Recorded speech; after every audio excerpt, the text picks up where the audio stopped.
flexibilidade é essa capacidade da gente de lidar com os imprevistos naturais da vida, ora positivos, ora negativos. Perceber que mesmo que eu queira uma determinada coisa, existem muitas formas de conseguir aquela determinada coisa.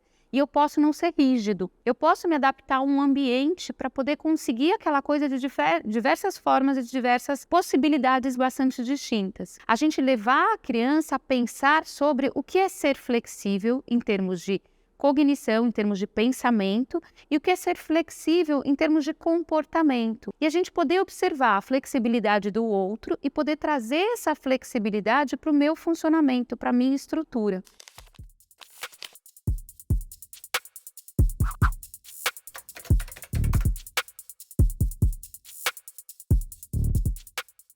Quando a gente pensa no todo e nas partes, a gente sempre pensa, e a tendência da gente é de ser rígido e pensar que as partes servem para formar um todo. Mas justamente quando a gente tem a flexibilidade, a gente começa a conseguir perceber que cada uma das partes tem uma função específica, que funcionam muito bem por si só e que elas vêm completar um todo. E que esse todo pode ser utilizado também de diversas formas e com diferentes funções em função das diferentes partes que ele tem. Elas não são para finalizar um todo, para finalizar um objetivo final, um objeto. Elas servem para trabalhar de forma independente, mas também para possibilitar que aquele todo tenha diferentes usos e diferentes funções em diferentes momentos. Então, o material da Crescemos, quando traz esse tema, ele traz justamente esse tipo de proposta reflexiva com relação à flexibilidade mental.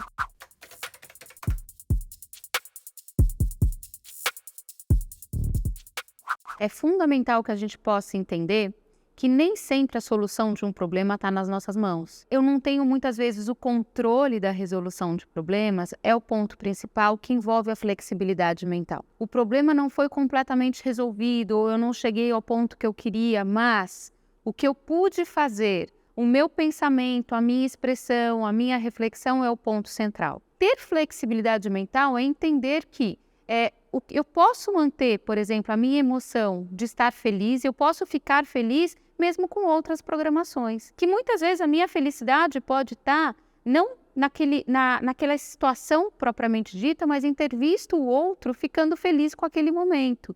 E que eu posso lidar com essa diversidade que envolve as relações humanas, aceitando justamente os aspectos que estão envolvidos nela. Essa diversidade do pensamento, ela me ajuda a construir a minha própria flexibilidade mental.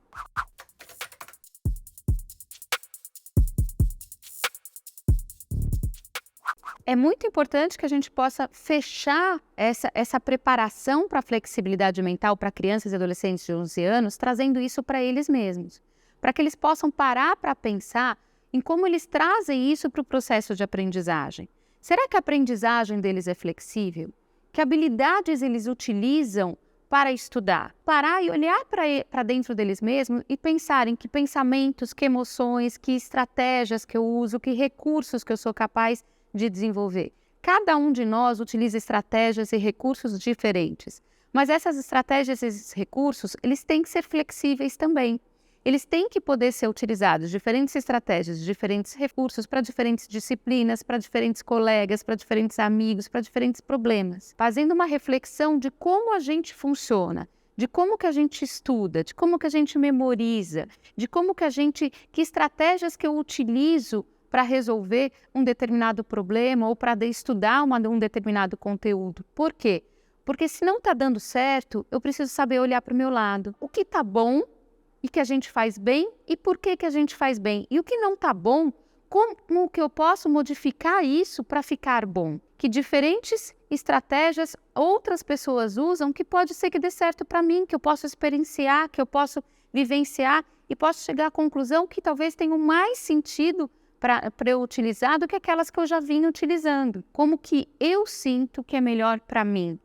E colocar em prática um pouco essas estratégias para verificar se realmente elas são melhores e o que eu posso fazer para modificá-las.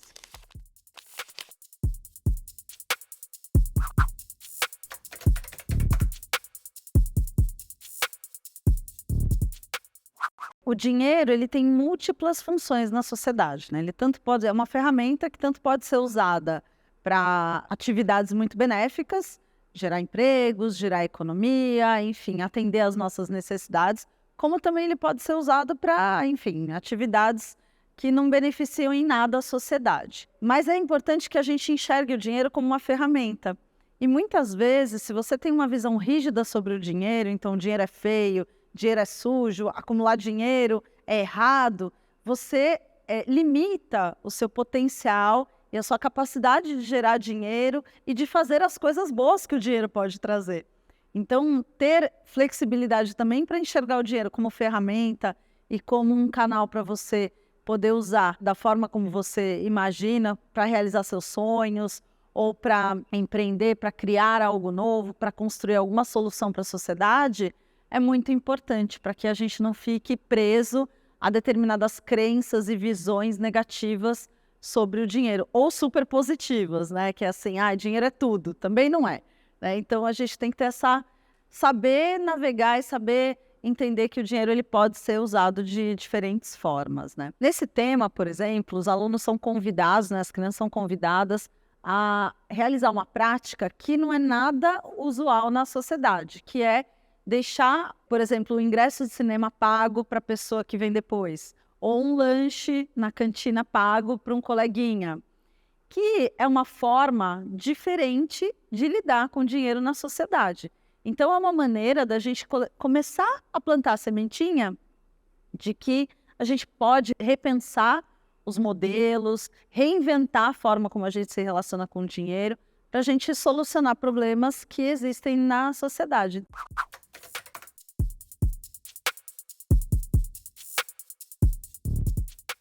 Quando a gente convida os estudantes a refletir sobre seus desejos, sobre suas necessidades e expõe para eles um caso, por exemplo, de duas famílias, uma família que gasta $300 por semana para se alimentar, que mora nos Estados Unidos, e uma outra família que mora no Butão, né, que é um país lá pequenininho, bem distante, que muita gente não conhece, e que gasta $3 para se alimentar por semana. E aí eles começam a refletir sobre, afinal de contas, qual das famílias está atendendo mais às suas necessidades? Qual das famílias está satisfazendo os seus desejos? Será que, se todo mundo consumir como aquela família americana, o planeta vai ter recurso para suprir todas essas ditas necessidades? Então, tudo isso começa a trazer diferentes perspectivas sobre o tema do desejo, da necessidade e amplia a flexibilidade de pensamento sobre esses temas.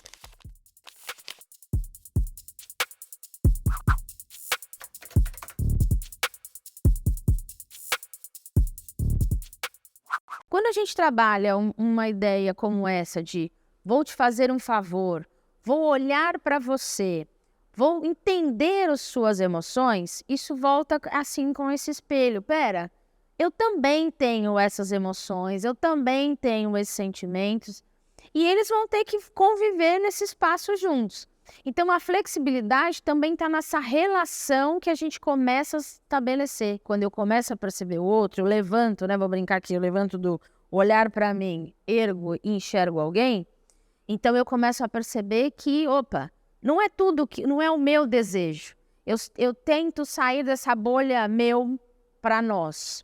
E nessa saída de meu para nós, eu vou ter que ser flexível. Eu tenho que ceder. Ceder na brincadeira, ceder na resposta, ceder na decisão que a gente vai tomar, ceder em coisas pessoais e escolares.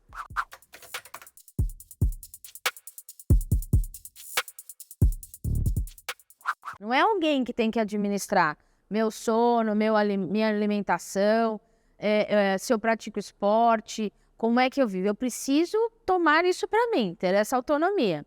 E aí eu vou ter que tomar decisões. Tomar decisões tem que estar ligado a essa flexibilidade. O que eu desejo, o que é preciso, o que é importante. Então, como é que eu vou equilibrando isso? Como é que eu não me frustro? Eu gostaria disso, mas eu preciso disso nesse momento. Então, eu vou ter que ceder, ser flexível a essas relações. Então, é uma construção importante. Essa é uma das partes mais importantes desse projeto, porque é para ajudar a pensar neste mundo e nessa articulação de conviver nesse espaço. E aí vale aí para as famílias, para as escolas, a gente realmente incentivar que eles cuidem de si. Eu preciso aprender a cuidar de mim, né? Para eu cuidar do mundo, para eu cuidar do outro. A principal habilidade é a gente perceber se o pensamento da criança não está vindo de uma via única. Se quando você conversa com uma criança, se ela é capaz de te ouvir, se ela é capaz de ouvir opiniões e uma diversidade de ideias diferentes daquelas que ela tem, antes de chegar a uma conclusão ou antes de chegar a um pensamento mais fixo. Então, a gente verificar isso nas habilidades sociais, verificar a possibilidade dessa criança de ser mais flexível nas relações interpessoais e verificar se essa criança também é flexível quando ela se depara com material pedagógico e com um conteúdo escolar. A aprendizagem só existe se ela mudar o meu comportamento. Então, é nisso que eu preciso perceber. Nessa organização de estudo, nessa organização mesmo de vida, nessa organização do controle das emoções. Agora, é importante, isso não significa eu esperar um sucesso 10. Nunca perdeu nada, nunca esqueceu nada, nunca brigou, nunca lidou super bem com todas as emoções, porque esse ser humano não existe. Nem adultos, nem muito menos adolescentes. Isso só vai acontecer se famílias e professores também incorporarem esta ação no dia a dia. A ideia da flexibilidade é um pouco passar por essa reflexão.